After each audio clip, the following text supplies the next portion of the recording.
In March of 222 AD, Roman citizens, drawing water from the banks of the Tiber River, discovered a horrifying sight. A naked corpse, brutally hacked to pieces, washed up among the garbage and mud floating on the surface of the murky river. The body was so mangled, it was almost unrecognizable. What made this discovery even more shocking? That discarded corpse, thrown away like a dead animal, was actually the body of an emperor. Not just any emperor, but the supreme ruler of the world's most powerful empire. An 18-year-old who just hours before had been sitting on a golden throne in the palace on Palatine Hill. His name was Marcus Aurelius Antoninus Augustus, but history would remember him by a far more terrifying title, Elagabalus. And his gruesome death at the edge of the Tiber River was the end of one of the most controversial periods in the history of the Roman Empire. Now, before you think this is just another story about a crazy emperor getting what he deserved, let's pause for a moment. Because the story of Elagabalus is far stranger and more disturbing than you might imagine. This isn't just about corrupt power. This is the story of a teenager who tried to transform the entire belief system of the world's greatest empire, and why that got him chopped up and thrown in a dirty river. Fair warning, this story deals with heavy themes: brutal political violence, controversial explorations of gender identity and sexuality, and bloody religious conflicts. You can certainly skip certain parts if you feel uncomfortable, but understanding these events is crucial to grasping how absolute power can transform someone, and how society reacts when their fundamental values are challenged. In 4 short but chaotic years, this young emperor managed to transform Rome from a relatively tolerant capital into a brutal battleground of cultural warfare.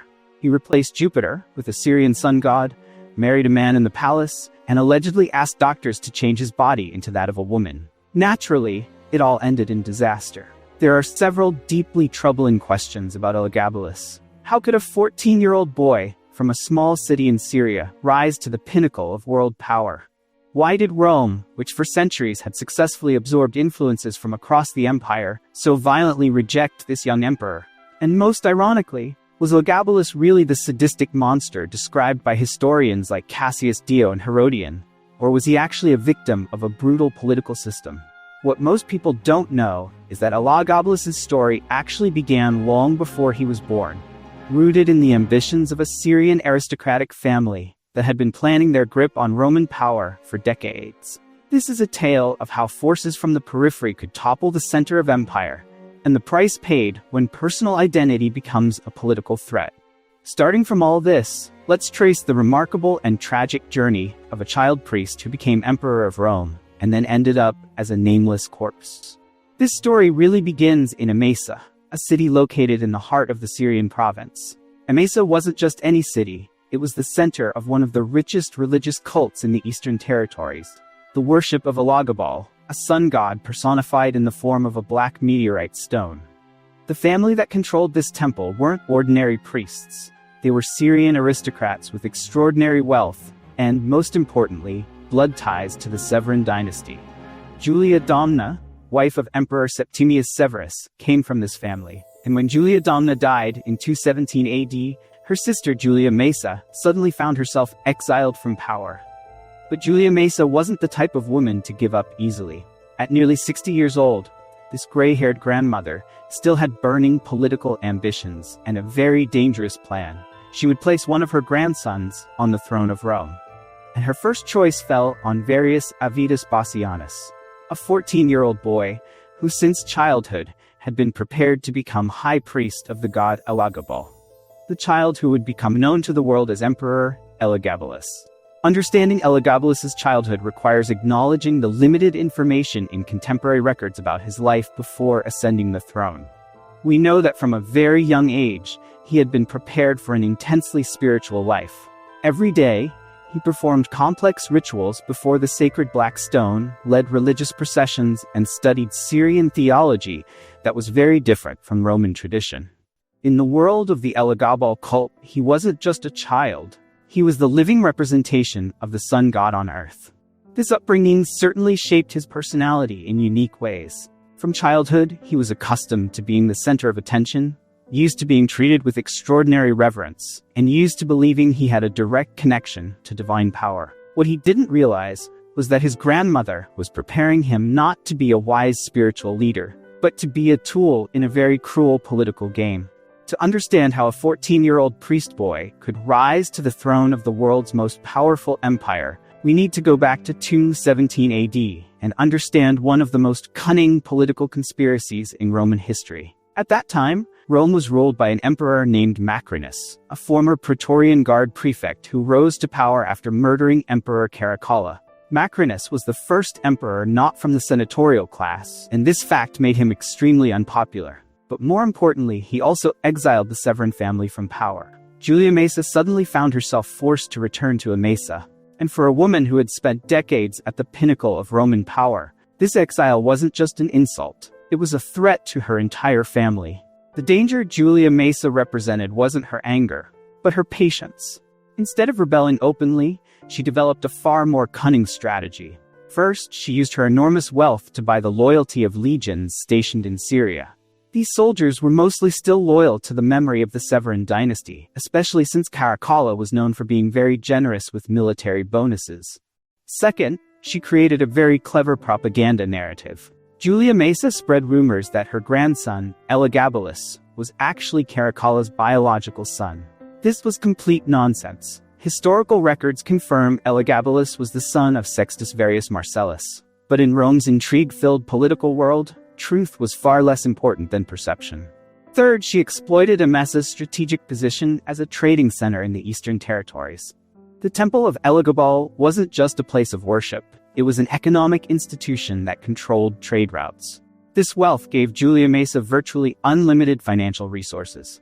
The most tragic aspect of this entire conspiracy was Elagabalus's position. At 14 years old, he effectively had no choice. Evidence suggests Julia Maesa didn't ask if he wanted to be emperor. She simply informed her grandson this was his divinely ordained destiny. For Elagabalus, who had been raised from childhood believing he was the earthly representative of the sun god, the idea of becoming emperor of Rome would have felt like a natural continuation of his spiritual mission. The sources don't indicate whether he understood that his grandmother was using his religious beliefs as a tool for very worldly political ambition. In 218 AD, Julia Maesa felt ready to launch her plan. Herodian records that she arranged meetings with legion officers stationed in Emesa, especially with legions she had long been bribing. Elagabalus, wearing golden priestly robes and covered in glittering jewelry, was introduced to the soldiers as the true son of Caracalla, who has returned to claim his rightful throne. Julia Maesa's psychology was very clever. The soldiers saw a beautiful, exotic child surrounded by extraordinary luxury. They saw the temple's wealth that could finance military campaigns for years. And most importantly, they saw an opportunity for revenge against Macrinus.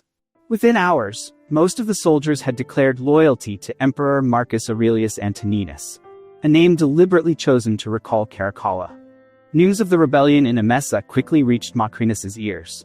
The already unpopular emperor realized this was a direct challenge to his legitimacy.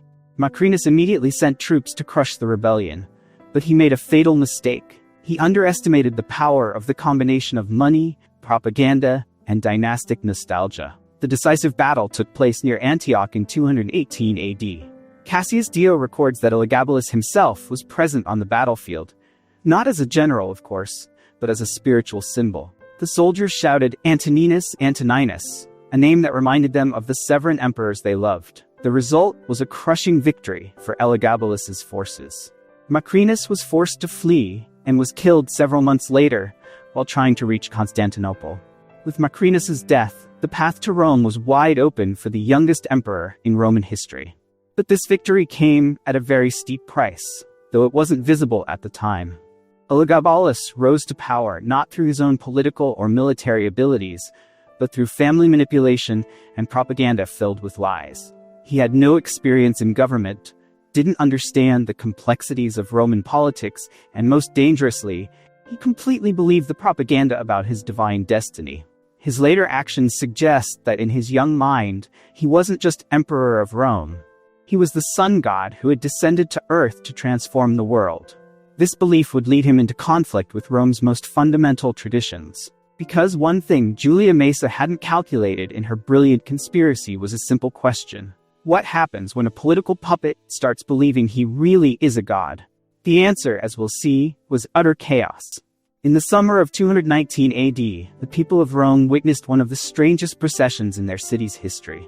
Along the Via Appia, a cart slowly moved, drawn by white horses, not an ordinary cart, but one decorated with gold ornaments carrying a large black stone considered sacred. The stone was Elagabalus, the sun god from Emesa, now brought to the heart of the empire to replace Jupiter as Rome's supreme deity. And behind the cart, walking backward while scattering gold and silver on the road, was the youngest emperor in Roman history, who clearly believed he was the living incarnation of the god he was bringing.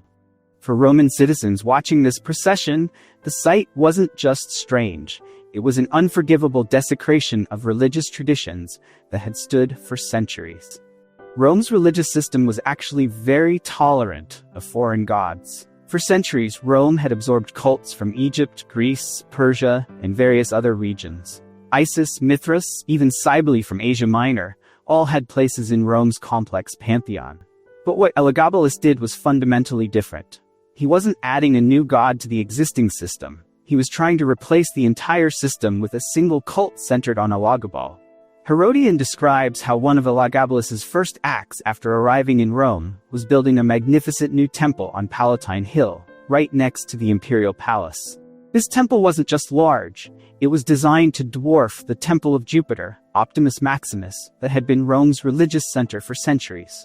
The situation became explosive when Elagabalus ordered that all of Rome's most precious sacred relics, including the sacred fire of Vesta, the sacred shields of Mars, and even the statue of Pallas Athena from Troy, be moved to his new temple. While he viewed this as a holy act of unification, Romans saw it as vile theft. The real shock came from how Elagabalus led rituals in his new temple. Cassius Dio provides vivid descriptions of the young emperor dancing before the altar while playing Syrian music unfamiliar to Roman ears. He wore colorful silk robes that swept the floor, covered in gold jewelry and pearls, and his face was painted with makeup that by Roman standards was very feminine. Most shocking of all, during these rituals, Elagabalus was often referred to as the wife of the god Elagabalus, not as a male priest. For Roman nobles accustomed to formal masculine rituals of traditional cults, this sight wasn't just foreign. It was a complete reversal of everything they considered sacred and honorable. The Senate's reaction to this religious revolution was predictable. They were shocked, angry, and felt betrayed. But what made this situation more complex was that they couldn't openly oppose the emperor without risking charges of treason. Instead, they used a more subtle strategy: passive resistance. Multiple sources confirm that senators began boycotting the new religious ceremonies, refusing to participate in rituals at the Elagabalus temple, and quietly spreading criticism about Eastern paganism threatening Roman tradition. The danger deepened when they began questioning Elagabalus's imperial legitimacy in very personal ways. If their emperor preferred dressing like a woman and dancing like a mystical cult priest, was he really worthy to lead Rome's mighty armies? Meanwhile, priests from Rome's traditional cults faced a very serious dilemma. Technically, they had to obey the emperor's commands as Pontifex Maximus, the supreme religious head of Rome, but those commands contradicted everything they believed and practiced. Most affected were the Vestal virgins, female priests responsible for maintaining Vesta's sacred fire. That fire had burned continuously for centuries as a symbol of Rome's eternity. When Elagabalus ordered the fire moved to the Elagabalus temple, the Vestals must have felt as if Rome's soul was being stolen from them. Some sources indicate that traditional priests tried to negotiate, proposing compromises where old and new cults could coexist. But Elagabalus rejected all compromises. His documented actions make clear that in his view, there was only one true God, and all others must submit to him. What Elagabalus failed to realize was that he wasn't just changing a religious system, he was fundamentally challenging Rome's cultural identity. For the Romans, their gods weren't merely objects of worship. They were symbols of military glory, ancestral tradition, and cultural superiority over the peoples they had conquered. So when a 16-year-old emperor from the eastern provinces tried to replace Jupiter with a foreign god whose very name was hard to pronounce, it felt like an insult to everything that made Rome what it was. Even worse, the way Elagabalus practiced his new religion, with dancing, exotic music, and a highly feminine display, clashed directly with the Roman ideal of masculinity. the very foundation of their identity as world conquerors. It's no surprise that before long, the word Elagabalus became shorthand for Eastern decadence in the everyday conversations of Rome's elite. And unfortunately for Elagabalus, this was only the beginning of the scandals that would follow him. If Elagabalus's religious revolution was enough to shock Rome's elite, then his sexual life, which would be revealed later, truly left them speechless. Because it turned out, this young emperor wasn't just challenging Roman religious traditions, he was also challenging every gender and sexuality norm that formed the basis of Roman patriarchal society.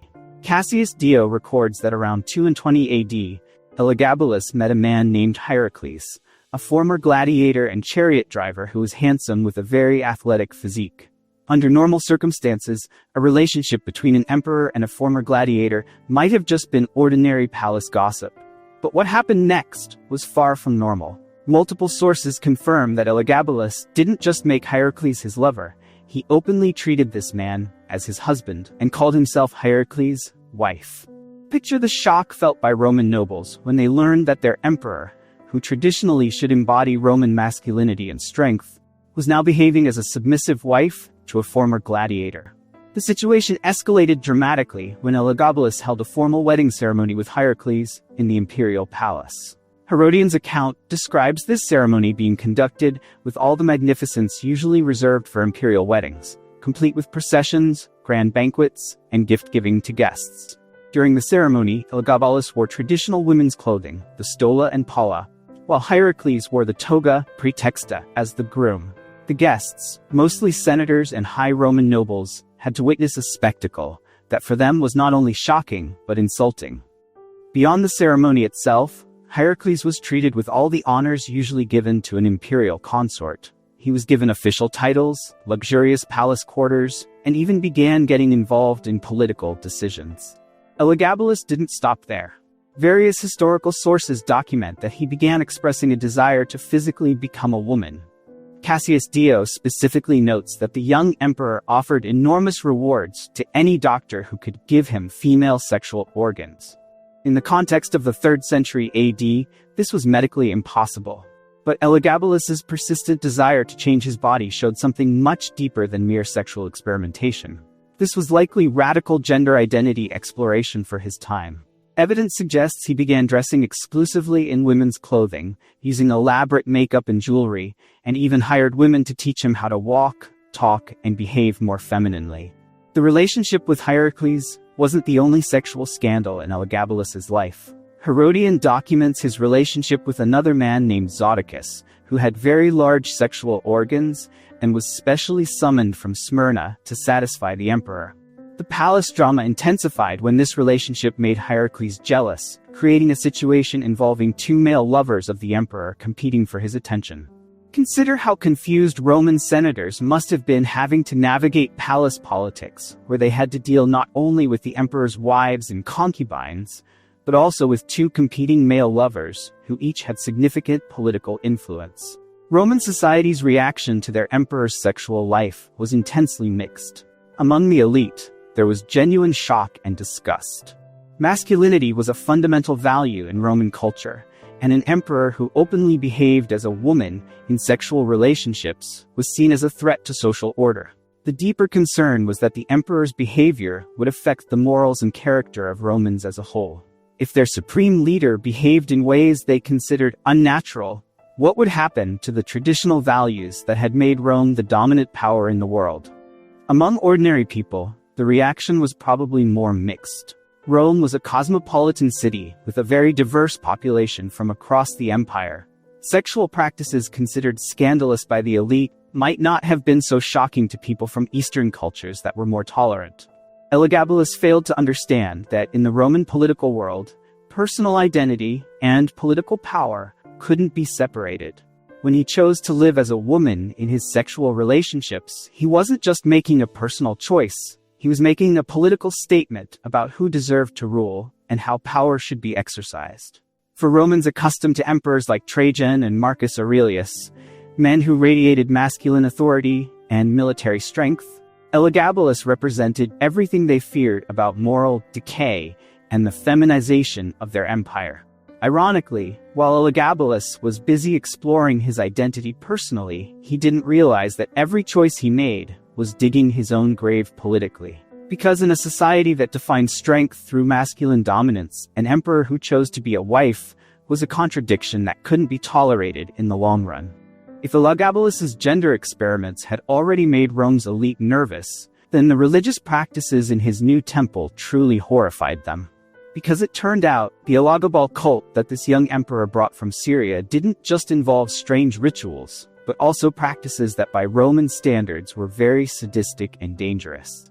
Multiple sources, including Cassius Dio, describe how Elagabalus began holding secret rituals at the Elagabalus temple that could only be attended by certain people. These rituals were usually held at midnight, in an atmosphere very different from Rome's formal religious ceremonies that were open to the public. The controversy wasn't just their secrecy, but what happened within them. Eyewitness accounts describe combinations of spiritual and sexual elements that were very intense, with participants dancing in trance states, very loud music, and practices that by Roman moral standards were very shameful. Herodian's detailed account shows that Elagabalus himself led these rituals in a state very different from his public appearance as emperor. He wore minimal ritual clothing, his body painted with dyes and aromatic oils, and behaved in ways that by Roman standards were very inappropriate for a leader. Real horror came from rumors about increasingly extreme sacrifices at the Elagabalus temple. Initially, these sacrifices were still within normal limits: cattle, sheep, and other animals commonly used in religious rituals. However, sources document that Elagabalus began demanding sacrifices of very rare and expensive animals. Cassius Dio specifically mentions that the emperor once ordered hundreds of cattle to be sacrificed in a single ritual, which was not only extraordinary waste, but also caused meat shortages in Roman markets. More disturbing still, rumors began circulating that Elagabalus wasn't satisfied with ordinary animal sacrifices. Though the evidence is fragmentary, there were reports that he began experimenting with human sacrifice, a practice that had been banned in Rome for centuries and was considered a sign of the most primitive barbarism. The complexity of the situation involved the identity of participants in these rituals. Unlike other cults in Rome that usually attracted followers from certain social classes, the Elagabalus cult attracted a mix of people from various backgrounds, from curious aristocrats to slaves who were forced to participate. There's substantial evidence that some senators and high nobles, perhaps due to political pressure or fear, participated in these rituals despite personally feeling disgusted. This situation created an atmosphere of paranoia and mutual suspicion among Rome's elite, because no one knew who truly supported the emperor's cult and who was just pretending. More tragically, multiple sources suggest that some participants, especially those from lower classes, became victims of Elagabalus's religious experiments. While specific details aren't clear in historical sources, there's enough evidence to suggest that not everyone who entered the Elagabalus temple at night emerged healthy and whole. News about what happened at the Elagabalus temple spread quickly throughout Rome, and society's reaction was overwhelmingly negative. Writers like Cassius Dio and Herodian, who wrote shortly after Elagabalus's death, used very harsh words to describe the temple practices. Dio strongly criticized Elagabalus's rituals, describing them as immoral orgies, and even practices unworthy of animals. We should of course keep in mind that these accounts were written by Elagabalus's political enemies, which makes bias very likely. Still, the fact that so many reports agree suggests that something highly unusual really was taking place at the temple. The backlash from the public shows just how deeply Elagabalus had crossed Roman social boundaries. Even in a society that was relatively tolerant of diverse sexual and religious practices, what happened at the Elagabalus temple was seen as going too far. Elagabalus didn't realize that every extreme ritual he performed at the temple wasn't just alienating him from Rome's elite, but also creating an increasingly strong alliance among his political enemies. Senators who might have tolerated moderate religious experiments now felt their emperor had become a serious threat to Roman social stability. The danger spread when rumors about human sacrifice and sadistic practices began reaching the provinces. Regional governors began reporting unrest among local populations who heard stories about what was happening in the capital. Most critically, the military began questioning their loyalty. Roman soldiers were trained to fight and die for an emperor they respected as a strong and moral leader. When their emperor began being seen as a bloodthirsty monster, the foundation of military loyalty began to crack. In his naive spiritual excitement, Elagabalus didn't realize that every drop of blood spilled in his sacred temple was digging his own grave politically. Because in Rome's brutal political world, perception is reality, and the perception of Elagabalus now was that he had become a threat to everything sacred to Romans. In 221 AD, Elagabalus made a decision that was perhaps the most fatal of his entire reign. He decided to marry a Vestal virgin, an act that was not only illegal under Roman law, but also considered desecration of the most sacred thing in Roman religion. The woman's name was Aquilia Severa, a Vestal virgin who had dedicated her life to maintaining Vesta's sacred fire. In Roman tradition, these Vestals were symbols of the city's purity and sanctity. They took lifelong vows of celibacy, and violation of these vows was punished by being buried alive. For Elagabalus, this marriage felt like a romantic and spiritual act. In his young mind, this was a union between himself as high priest of Elagabal and the highest representative of Roman religious tradition. But for Romans, this was an unforgivable insult. Cassius Dio documents that when news of this marriage spread, there were spontaneous demonstrations in various corners of the city. People shouted in the streets, merchants closed their shops as a sign of mourning, and there were even reports of some people committing suicide because they felt they couldn't live in an empire that had been cursed by the gods. The tragedy deepened with the justification Elagabalus gave for his action. Herodian records that the young emperor truly believed that his marriage to Aquilia Severa would create divine harmony between Eastern and Western cults. He argued passionately that as high priest of Elagabal and husband of a Vestal virgin, he would become a spiritual bridge uniting all religious traditions in the empire. In his speeches to the Senate, he even claimed this marriage would produce children who would become sacred emperors, bringing eternal peace. Of course, the Senate wasn't impressed with his spiritual vision. Senators saw this not as an act of unification, but as systematic destruction of everything they considered sacred. Worse still, they began questioning their emperor's mental sanity. Reaction to Elagabalus's marriage to Aquilia Severa was swift and brutal. Priests from various Roman cults, who had previously only offered passive resistance, now openly declared that the emperor had lost his religious legitimacy. The danger escalated when the Praetorian Guard, the elite force responsible for protecting the emperor, began questioning their oath of loyalty. How could they protect an emperor who had violated Rome's most fundamental laws? Julia Maesa, the grandmother who had planned Elagabalus's rise to the throne, now realized her grandson had become a very dangerous political liability. This calculating woman began secretly making alternative plans, considering the possibility of replacing Elagabalus with another, more manageable grandson. The marriage scandal wasn't an isolated incident, but part of an increasingly destructive behavioral pattern.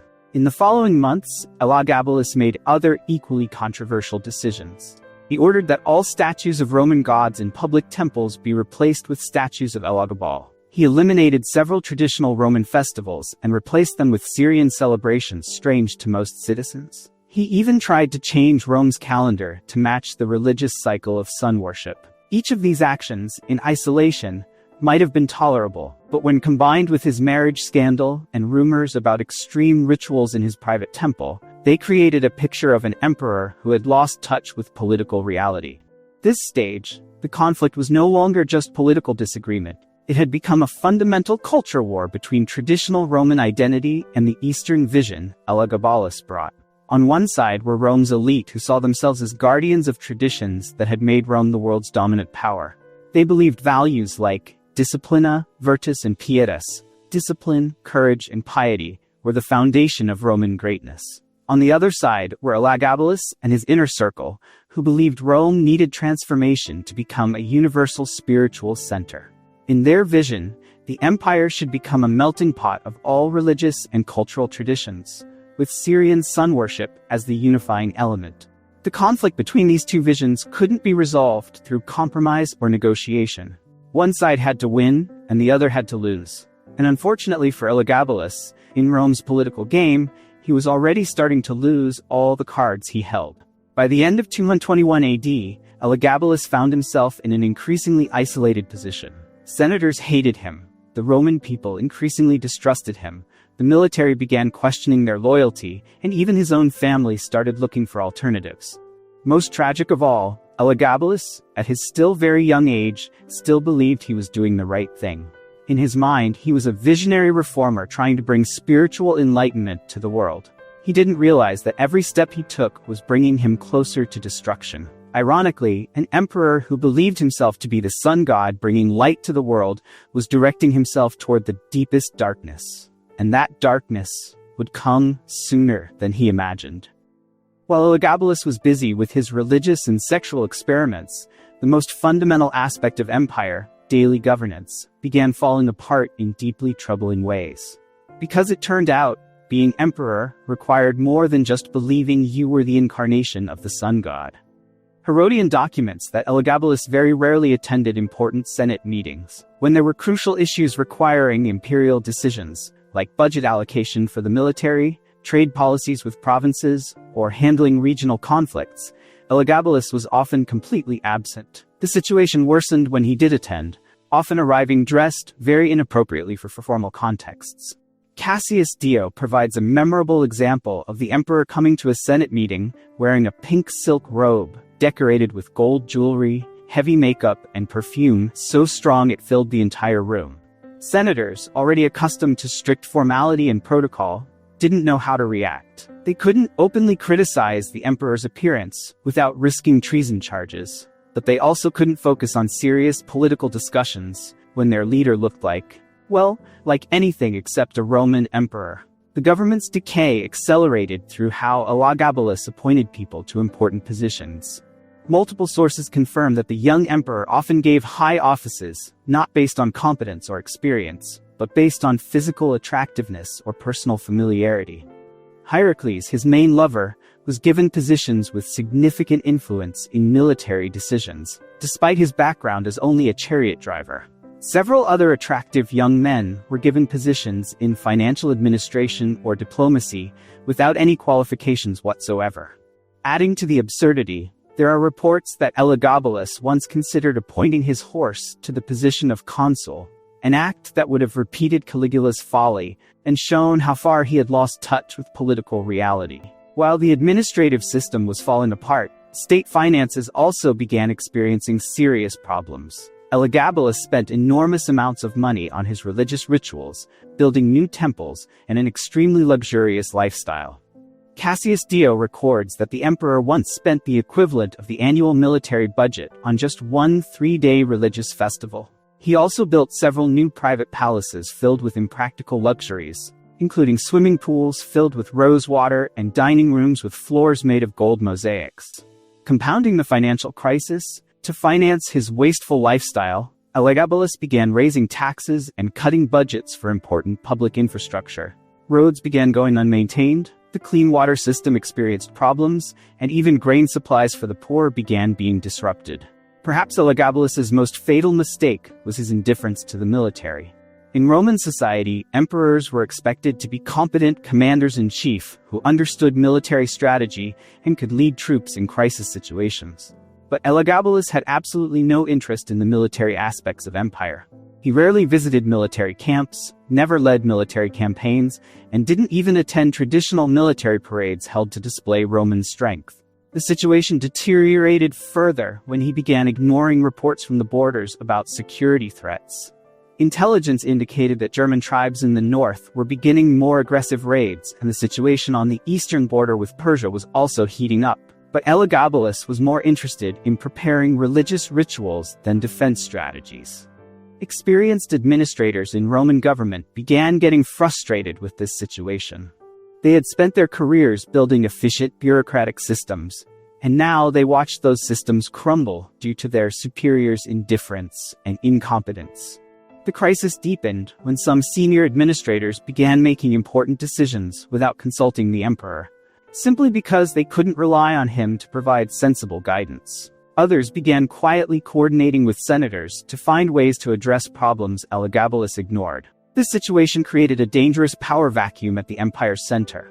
When the emperor wasn't performing his function as executive leader, various factions began competing to fill that void, ultimately creating increasingly severe political instability. The effects of mismanagement at the empire's center began being felt in the provinces. Regional governors reported they weren't getting clear instructions from Rome, their budgets were cut without explanation, and military support for maintaining local security was reduced. Unrest began spreading as some provinces experienced minor riots due to dissatisfaction with new tax policies. Others faced problems with barbarian tribes at borders due to lack of military support from the center. Most concerning of all, some provincial governors began making independent decisions without consulting Rome. While this might have been practical in the short term, it was a sign that the empire's central authority was beginning to weaken. By early 222 AD, it had become clear to many political observers that this situation wasn't sustainable. The Roman Empire couldn't function effectively when its head was more interested in spiritual and sexual experiments than actual governmental duties. Behind closed doors, senators began speaking about the need for leadership change. Generals began questioning whether they could still rely on support from the emperor. And most dangerously, the Praetorian Guard began listening to alternative proposals. Elagabalus, still only 19 years old, and still completely believing in his spiritual mission, failed to grasp how fragile his position had become. He still believed that as long as he had support from his grandmother and mother, he was safe from political threats. But Roman politics didn't work based on family relationships or spiritual beliefs. Roman politics worked based on concrete results, measurable strength, and the ability to maintain loyalty from those who held real power. And in those things, Elagabalus had failed completely. The time to pay the price for that failure was drawing near. Julia Maesa wasn't the type of woman easily swayed by emotion. Having spent decades in Rome's brutal politics, she had learned that personal sentiment must always yield to political survival. And at this point, the Severan family's survival required a very heavy sacrifice. Herodian records that around January 222 AD, Julia Maesa began secretly meeting with Praetorian Guard officers and several senior senators. The theme of these secret meetings was always the same. Elagabalus had become an unsustainable liability. The tragedy of this betrayal was that Julia Maesa wasn't acting out of hatred for her grandson. Evidence suggests she genuinely loved Elagabalus and felt guilty for placing him in a position too heavy for his age. But she was also pragmatic enough to realize that sometimes love requires very bitter sacrifices. The solution Julia Maesa proposed was elevating another grandson, Alexianus, who would later be known as Alexander Severus, as Caesar and heir to the throne. At 13 years old, Alexander was everything Elagabalus was not: calm, conservative, and showed no signs of dangerous experimental tendencies. More importantly, Alexander could be controlled. Unlike Elagabalus, who had developed independent ideas about religious and social reform, Alexander was still young enough to be shaped according to his family's wishes and Rome's elite expectations. Sources document that Julia Maesa began quietly introducing Alexander to the inner circles of power. She arranged meetings with senators, ensured Alexander was seen in positive contexts, and slowly built support for leadership transition. The conspiracy couldn't be hidden for long, and Elagabalus began realizing there was a plot against him. At 19 years old, he might have been naive about many things, but he wasn't stupid. He began noticing changes in palace officials' attitudes, whispers that stopped when he arrived, and averted gazes. Cassius Dio documents that Elagabalus began showing signs of serious paranoia.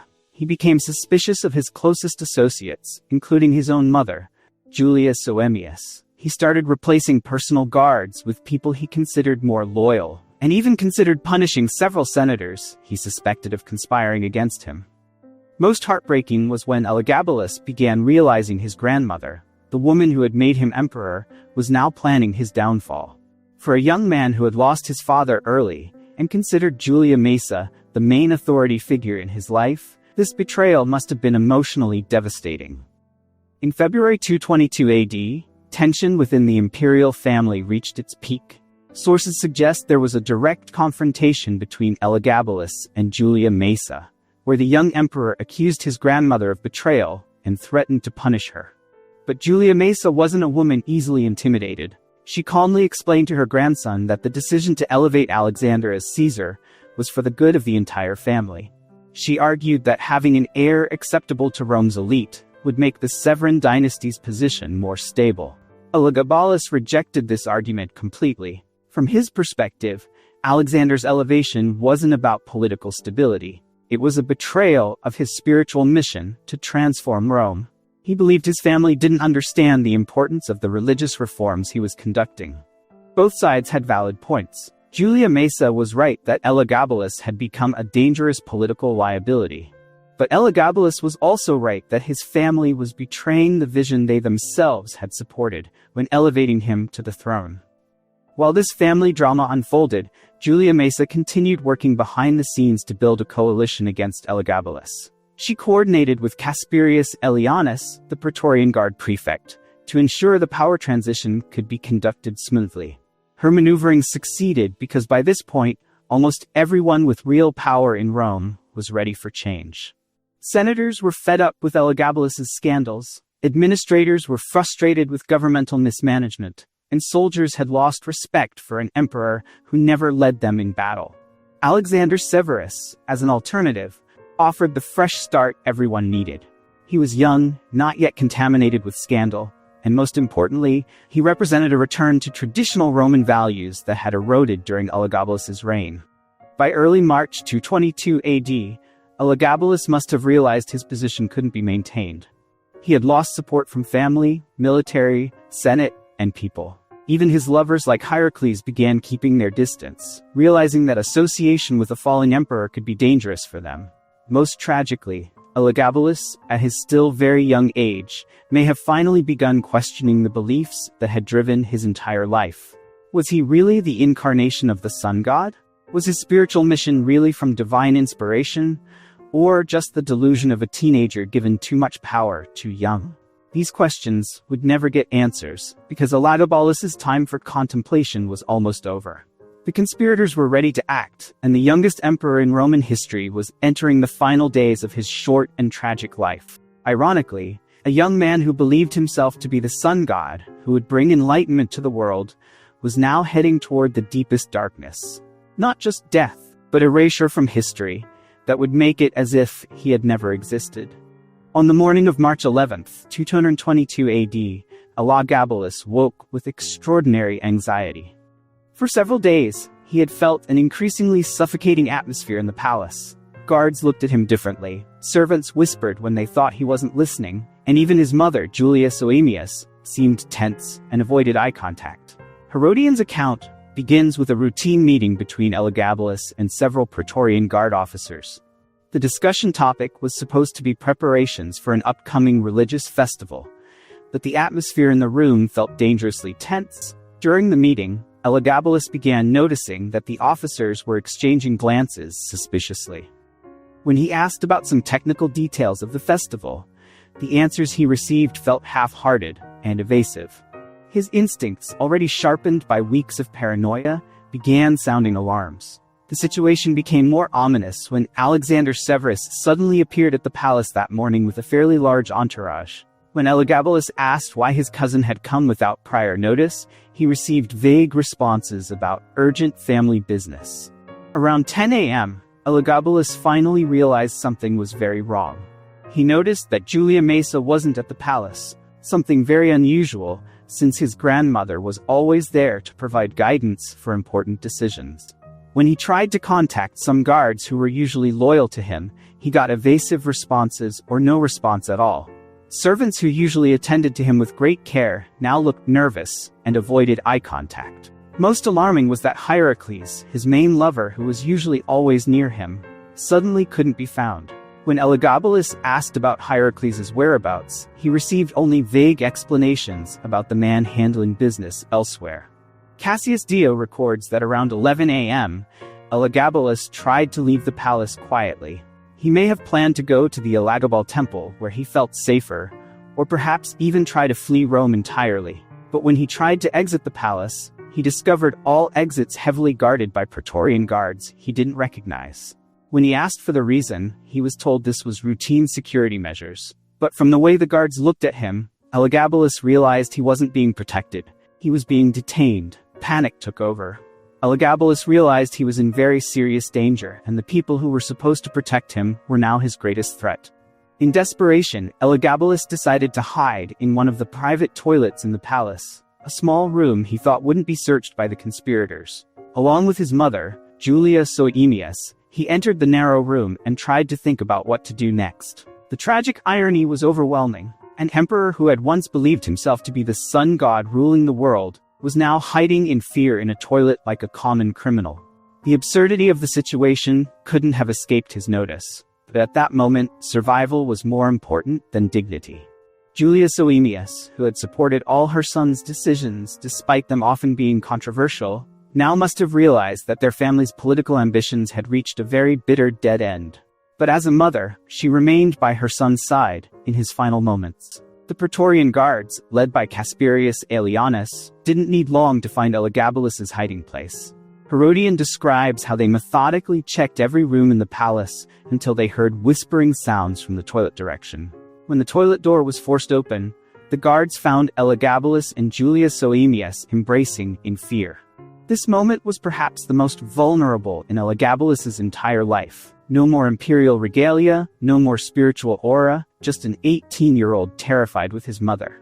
What happened next occurred very quickly. The sources confirm the guards gave no opportunity for negotiation or even final words. With cold efficiency, they killed both Elagabalus and Julia Soaemias on the spot. After the murder, their bodies were dragged from the toilet and brought to the palace courtyard. Herodian notes that the conspirators wanted to ensure Elagabalus was really dead, so they performed additional mutilation on his body. The violence escalated as the Praetorian Guards, who had accumulated frustration and hatred over the years, vented their anger on Elagabalus's corpse. They hacked his body brutally, as if wanting to ensure no part of the emperor they hated remained intact. Julia Soaemias, who had never been a primary target of hatred like her son, still became a victim because she was in the wrong place at the wrong time. Her death was collateral damage from a plot that actually only targeted Elagabalus. What happened next to their bodies showed how deep the hatred for Elagabalus ran. Instead of providing proper burial befitting imperial status, the conspirators decided to throw the bodies into the Tiber River like garbage.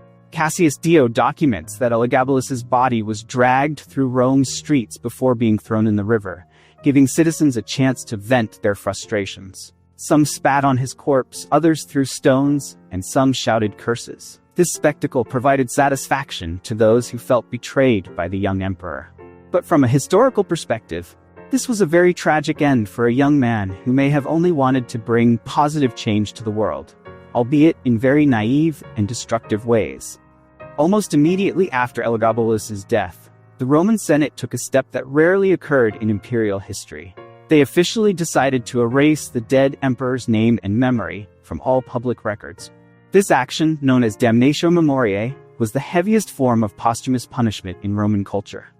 On March 13, 222 AD, just 2 days after Elagabalus's death, the Senate issued an official decree ordering total erasure of all traces of Elagabalus's reign.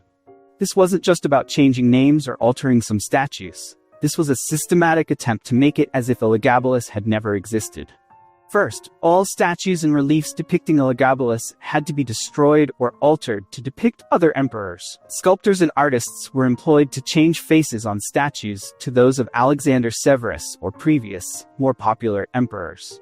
Second, all inscriptions mentioning Elagabalus's name had to be removed or recarved. This was very intensive work, since the emperor's name was usually engraved on various public buildings, bridges, aqueducts, and monuments throughout the empire. Third, all coins bearing Elagabalus's image had to be withdrawn from circulation and melted down. Considering coins were the primary medium for spreading the emperor's image throughout the empire, eliminating these coins was a very significant step. The erasure went deeper, with all traces of Elagabalus's religious reforms. The magnificent Elagabal temple on Palatine Hill wasn't just closed, it was systematically dismantled. Stones from the temple were used to build other projects, as if wanting to ensure nothing remained of the place that had once been the empire's spiritual center. The sacred black stone of Elagabal, which had been brought with such fanfare from Emesa to Rome, was quietly sent back to Syria. Priests who had served the new cult were forced to return to traditional religions or face exile. All religious festivals Elagabalus had introduced were removed from the Roman calendar. Traditional rituals he had changed or replaced were returned to their original forms. Even minor changes in religious practices he had made were reversed. The most systematic destruction was the attempt to revise history retroactively. Official imperial historians were instructed not to write about the Elagabalus period, except in very negative contexts. His 4-year reign was portrayed as a dark age that had fortunately ended. Alexander Severus, the new emperor, was presented as a savior who had freed Rome from Eastern tyranny. Official propaganda emphasized that returning to traditional Roman values was the new government's top priority. The propaganda campaign also changed the narrative about the Severan period overall. Septimius Severus and Caracalla remained honored as legitimate emperors, but Elagabalus was treated as an aberration, a mistake unrepresentative of the dynasty. But despite official efforts to erase Elagabalus's memory, not everyone forgot the young emperor. In some eastern regions of the empire, especially in Syria, there were still groups that remembered Elagabalus more positively. In Emesa itself, the family that had once ruled through Elagabalus tried to maintain some version of a more favorable narrative. They portrayed the young emperor as a martyr who died because his vision was too progressive for his time. Among ordinary people, memory of Elagabalus was more nuanced than official propaganda. Some saw him as a victim of brutal elite politics, rather than the monster portrayed by senators. The attempt to erase Elagabalus from history actually made him more memorable in some ways. When historians like Cassius Dio and Herodian wrote about this period, they felt the need to explain why there was a 4-year gap in imperial chronology. In their efforts to discredit Elagabalus, they actually provided very vivid details about his life. Without Damnatio Memoriae, Elagabalus might have just been a footnote in history as a young emperor who died young. With Damnatio Memoriae, he became a controversial and fascinating figure. The Damnatio Memoriae against Elagabalus became one of the most thorough in Roman history. Unlike other cases where some evidence still survived, in Elagabalus's case, almost all contemporary evidence disappeared. This created a unique situation where we only know Elagabalus through the eyes of his enemies. All surviving sources about him were written by people who hated him, or at least wanted to justify his murder. The consequence was that for almost 1,800 years, Elagabalus was known only as one of the bad emperors, in the same category as Caligula and Nero. Only in recent centuries, when historians began using more sophisticated methodologies, did a more nuanced picture of this young emperor begin to emerge. For almost 1,800 years after his death, Elagabalus was known in history as one of Rome's worst emperors, a sadistic tyrant, shameful pervert, and threat to civilized values. But in recent decades, views about this young emperor have begun undergoing very significant transformation. Modern historians realized how biased ancient sources about Elagabalus were. Cassius Dio, Herodian, and the Historia Augusta, the 3 main sources about this period, all wrote with a clear political agenda, justifying Elagabalus's murder and legitimizing Alexander Severus's reign. Dr. Martijn X, in his book, The Crimes of Elagabalus, 2011, showed that many of the most sensational stories about Elagabalus follow very predictable propaganda patterns. Whenever a Roman emperor needed discrediting, they were usually accused of 3 things: sexual perversion, religious blasphemy, and administrative incompetence. The evidence becomes suspicious when we examine the most graphic details about Elagabalus's sexual life.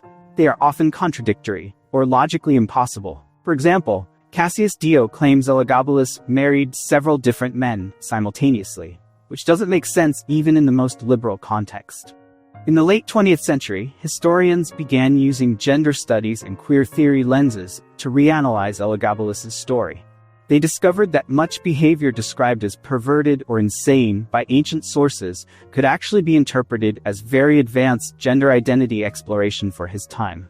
Dr. Leonardo de Arrizabalaga y Prado, in his research on transgender individuals in history, argued that Elagabalus might be one of the first documented transgender people in Western history. His desire to have female sexual organs, preference for feminine clothing, and identification as his male lover's wife could be seen as early forms of gender dysphoria.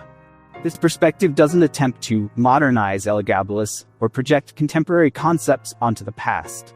Instead, it's an attempt to understand the experience of a young person who might have experienced gender identity conflict in a very rigid society about gender roles.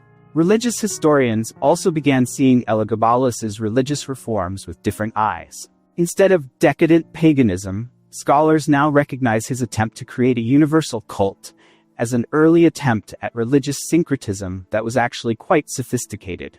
Professor Jaime Alvar, in his study of mystery religions in the Roman Empire, argued that the Elagabal cult brought by the young emperor actually had elements that could appeal to Rome's multi-ethnic population. The emphasis on sun worship, for example, was something people from various cultural backgrounds could accept. Remarkably, some elements of Elagabalus's religious reforms actually anticipated developments that would occur under Constantine a century later. The idea of one supreme deity uniting various religious traditions was a concept that would become central in the empire's Christianization. Another perspective gaining attention is the psychological impact of Elagabalus's childhood. Modern understanding of child psychology and trauma makes us more aware of what a child who was suddenly given absolute power at age 14 might have experienced. Dr. Mary Beard, in Emperor of Rome, shows that Elagabalus was essentially a victim of very sophisticated child exploitation. Julia Mesa and her family used this child as a tool to achieve their political goals, without adequate consideration of the psychological impact on the child. In this context, much of Elagabalus's erratic behavior could be understood as trauma response from someone who never had a normal childhood and was given responsibilities far beyond his psychological capacity. Extreme sexual and spiritual experiments were an adolescent's way of trying to take control of his own life.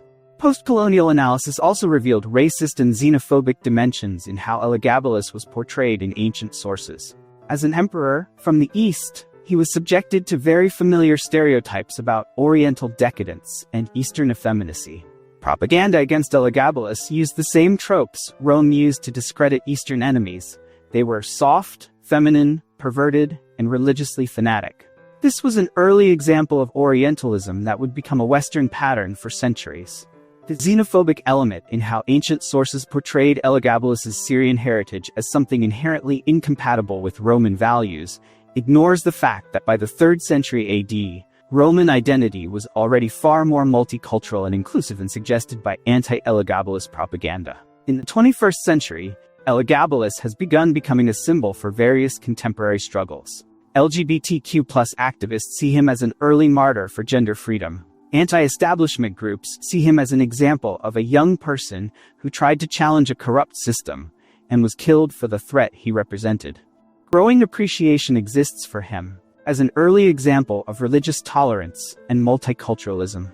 In an era where religious conflict and xenophobia remain major issues, Elagabalus's vision of universal spiritual unity has surprising relevance. Of course, modern reevaluation of Elagabalus doesn't mean he was a perfect leader, or that all criticism of him was unfair. There's substantial evidence that his administrative incompetence was a real problem, and some religious practices in his private temple might indeed have been harmful. The transformation is that we can now see Elagabalus as a complex human being rather than a one-dimensional monster. He was a traumatized adolescent, given too much power too young, trying to navigate very complicated identity issues in a very hostile context. Ultimately, Elagabalus's true story may never be completely known. Too much evidence was destroyed by damnatio memoriae, and too much bias exists in surviving sources. But what we can say with confidence is that the traditional narrative of Elagabalus as a mad emperor is a dangerous oversimplification. The reality is far more nuanced, more tragic, and ultimately more human than portrayed by his political enemies. Elagabalus's story remains relevant today because it's about what happens when difference and nonconformity meet intolerant power structures. It's a reminder that history is written by winners, and we must always be skeptical of official narratives about those who lost or were marginalized. Most importantly, it's a reminder that behind all the political maneuvering and historical analysis, there was a young person who died violently at age 18. Someone who might have just wanted to live authentically in a world not ready to accept who he really was. Because ultimately, this isn't just a story about ancient Rome. This is a story about what happens when society decides that someone's identity is too dangerous to tolerate. And unfortunately, that's a story that continues to repeat itself throughout history, even in our own time.